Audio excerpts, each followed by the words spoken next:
नमस्ते दोस्तों, सरल बात में आपका स्वागत है। दोस्तों, आज हमारा टॉपिक ऑफ डिस्कशन है laser eye surgery. Laser eye surgery एक ऐसा सिस्टम है जिससे कि हम अपने आंखों के नंबर को हटा सकते हैं और चश्मे से हमेशा हमेशा के लिए छुटकारा पा सकते हैं। क्या है लेजर आई सर्जरी? कितना सेफ है laser eye surgery? Laser eye surgery करवाने के क्या साइड इफेक्ट्स हैं और इसके क्या क्या बेनिफिट्स हैं? आइए मिलते हैं डॉक्टर अनुश्री आने से। डॉक्टर अनुश्री आने एक मानी हुई ऑप्थोमोलॉजिस्ट हैं। उनकी एजुकेशन प्रेस्टिजियस शंकरालय नेत्रालय चेन्नई से हुई है। आज की डेट में अभिजय आई केयर क्लिनिक खरजी पुणे यहाँ पे कार्यरत हैं। आइए मिलते हैं डॉक्टर अनुश्री आने से और बात करते हैं लेजर आई सर्जरी के बारे में, यानी लेसिक सर्जरी के बारे में। Welcome ma'am, welcome to our show Saral Baat. Ma'am, बहुत लोगों को ये जानना है कि लेजर आई सर्जरी ये क्या होती है। So basically laser eye surgery या लेसिक जो कॉमनली बोला जाता है, that is a type of refractive surgery. मतलब वो सर्जरी की जिससे हम आपके चश्मे का नंबर कम करके आपका चश्मा हटा सकते हैं, आपके चश्मे पर की डिपेंडेंसी या कॉन्टैक्ट लेंस पर की डिपेंडेंसी हटा सकते हैं। तो basically it is a spectacle free life that we give after doing a LASIK surgery. और अगर आप फुल फॉर्म जानना चाहते हैं तो it is called as laser assisted in situ keratomileusis. तो ये लेसिक सर्जरी है। It is a type of refractive surgery. Ma'am, क्या इसके लिए कोई एलिजिबिलिटी क्राइटेरिया, यानी कौन करा सकता है? तो इसके लिए एलिजिबिलिटी क्राइटेरिया रहता है। तो हमारा नंबर जो रहता है, एक तो प्लस रहता है, माइनस रहता है, या सिलेंड्रिकल नंबर जो बोलते हैं वो रहता है। तो माइनस नंबर अगर आपका -8 तक है तो आप लेसिक करा सकते हैं। किसी किसी केसेस में अगर आपका कॉर्निया का थिकनेस ज्यादा है तो -10 तक भी हम कर सकते हैं। प्लस नंबर में हम +6 तक लेसिक कर सकते हैं।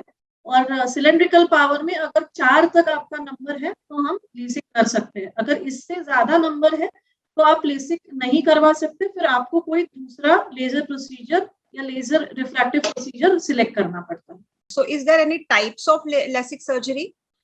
या सो बेसिकली लेसिक सर्जरी में हम क्या करते हैं मैं पहले डिस्क्राइब करती हूँ। What we do is cornea, मतलब जो सामने का पुतली रहता है, जो ट्रांसपेरेंट लेयर रहता है, उसका हम एक फ्लैप क्रिएट करते हैं। और फ्लैप क्रिएट करने के बाद जो कॉर्नियल टिश्यू है उस पर लेजर देते हैं और फिर से फ्लैप डिपॉजिट करते हैं। तो इसमें फ्लैप कैसे बनता है, उसमें 2 टाइप रहता है। एक तो माइक्रोकेराटोम बेस्ड, जिससे माइक्रोकेराटोम या ब्लेड से, जिसको ब्लेड लेसिक बोलते हैं, उससे फ्लैप क्रिएट होता है।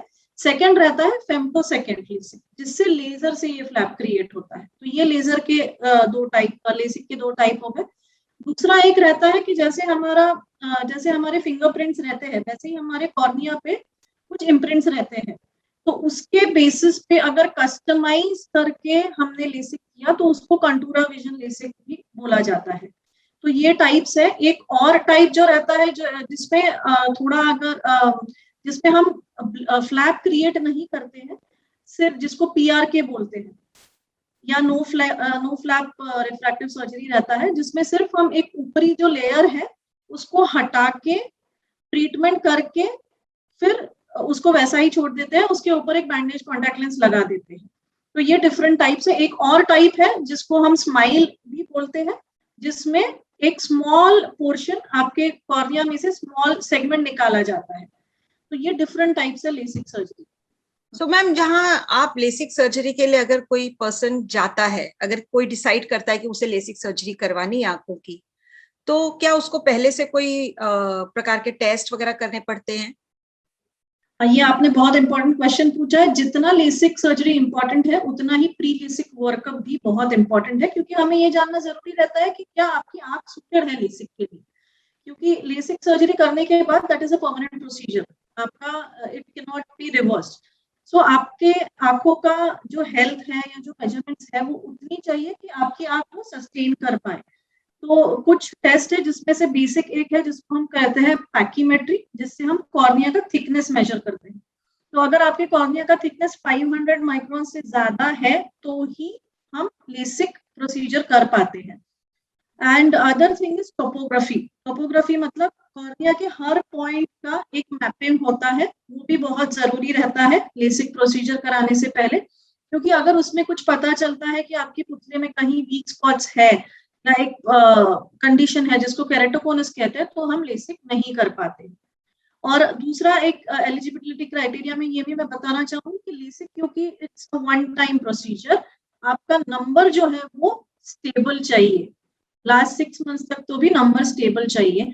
और क्योंकि बच्चों में 18 ईयर्स तक नंबर बढ़ता है, हम बच्चों में लेसिक नहीं कर पाते हैं। So this is one important point.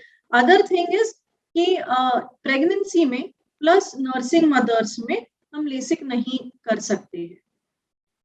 Okay, तो मैम अगर किसी ने लेसिक सर्जरी करवाई है, लेजर आई सर्जरी करवाई है, तो उसके कितने दिन बाद अपने नॉर्मल रूटीन काम कर सकता है? सो बेसिकली अगर लेसिक कराया है हमने तो 1 से 2 दिन में you can resume your normal activities like driving और वर्किंग ऑन कंप्यूटर्स, रीडिंग या वॉचिंग टेलीविजन। अगर पीआर के जो हमने पहले डिस्कस किया, पीआर के किया है तो अराउंड 3 डेज तक हम वो बैंडेज कॉन्टैक्ट लेंस आंखों पे रहता है, उसमें थोड़ा इरिटेशन होता है, उसमें थोड़ा टाइम लगता है till you resume your normal activities. Otherwise, 1 or 2 days is sufficient for you to resume your normal activities. कोई साइड इफेक्ट्स है मैम इसके? बहुत रेयर रहते हैं। जो सीरियस साइड इफेक्ट्स है those are very very rare, which include in extremely rare circumstances loss of vision. जो थोड़े बहुत temporary side effects we can say, not even permanent, temporary is थोड़ा ड्राइनेस होता है थोड़े दिन के लिए, your eye takes time to adjust to it, तो थोड़ा विजन आपका एकदम परफेक्टली नॉर्मल आने में थोड़ा टाइम लगता है, but otherwise there are not any major side effects. The procedure is completely painless and it's not there are not major side effects of LASIK. Okay ma'am, अगर एक व्यक्ति ने लेसिक सर्जरी कराई है तो क्या कोई ऐसा खास चीज है जो उसे बिल्कुल नहीं करनी चाहिए, अवॉइड करना चाहिए? So for long term तो ऐसा कुछ नहीं है, but immediately लेसिक कराने के बाद what we advise is कि don't lift very heavy weights, okay, for a few days, and don't have a bath or I mean a head bath for at least a week or 2 weeks, and contact sports avoid कीजिए for a few days because वो flap जो है that we don't stitch it back and on, so वो flap उतना जब तक stabilize नहीं होता तब तक, but otherwise for long term there is nothing which needs to be very specifically avoided. अगर किसी व्यक्ति ने लेसिक सर्जरी करवाया है तो क्या दूसरा उसकी आंखों में देख के कह सकता है कि हाँ भाई इसकी आंखें नॉर्मल नहीं, इसने लेसिक सर्जरी कराई है? नहीं, बिल्कुल नहीं। nobody can make it out except your eye doctor when he does the detailed examination, उसी टाइम पे पता लगेगा। otherwise normally when you meet people तब किसी को ये पता नहीं लगता है कि आपने लेसिक प्रोसीजर करवाया है। so basically basis of it is only cosmesis, तो कॉस्मेटिक ही सर्जरी है, लोगों को कुछ पता नहीं लगता है। Thank you so much ma'am, आपने इतनी अच्छी information the and it is such an important information because आज की डेट में लेसिक सर्जरी कराए नहीं कराए ऐसी दुविधा में बहुत सारे लोग रहते हैं and this is really going to help many of us. Thank you friends, इसी तरीके से हम आपके साथ जुड़ते रहेंगे, किसी नए टॉपिक को आपके सामने लाते रहेंगे, किसी नई पर्सनालिटी को आपके साथ मिलवाते रहेंगे। इसके लिए आप हमारे चैनल के साथ जुड़े रहिएगा और हमारे चैनल के साथ जुड़े रहने के लिए सब्सक्राइब जरूर कीजिएगा, बेल आइकॉन भी दबाइएगा जिससे कि आपको नोटिफिकेशंस मिलते रहे। हम फिर मिलते हैं किसी नए टॉपिक के साथ। Thank you.